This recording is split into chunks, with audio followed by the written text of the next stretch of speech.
How are you doing? I hope your recovery has been well and hopefully better than you actually anticipated. Sometimes it's really hard to gauge where you're going to be, but guess what? You did it. You had surgery and you're here now and you're recovering.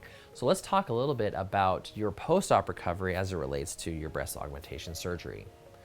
So kind of what to expect. I know we discussed a lot of this in your pre-op appointment with one of our staff, but really I want to kind of go over that information again with you because it's a lot of information to get before you've had the surgery. But now that you're here, let's go over what specifically things we should look out for. So namely, one, the shape and the level of your breast, it's not going to be your final position. It can take around 6 to 8 weeks, and if you did the internal bra, even up to 6 months to achieve that final shape and result that you were looking for. It's interesting because once the surgery is done in surgery and we sit you up, we see what the result's gonna be, but then guess what? Right away, you have swelling. And so swelling is very common with breast augmentation surgery.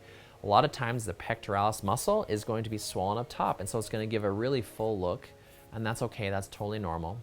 So just remember, the whole goal here is we want you to recover with as minimal pain as possible and to help your swelling come down as quickly as possible. And so we'll continue to advise you specifically for your situation, but just remember, 4 to 6 weeks of no heavy lifting, and typically heavy lifting for me is about 10 to 15 pounds.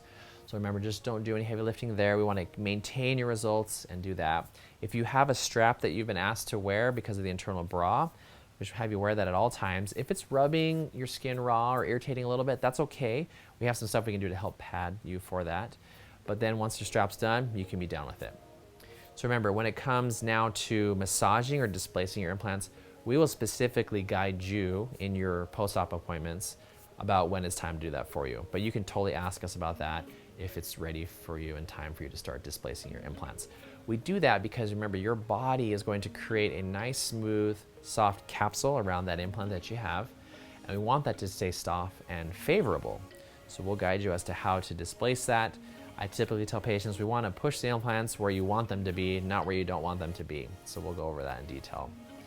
As for incisional care, again, we'll talk about that with you, but if you have tapes on or glue, once the glue is off or the tape's off, which is usually around 3 to 4 weeks after your surgery, we can then initiate scar care. So we'll go over the scar care details with you as well. And then we can also talk about ways to help your implants continue to settle when it comes to swelling. I hope all your pain and all that discomfort is well controlled. If you're having issues with that, just let us know anytime, and looking forward to seeing you soon.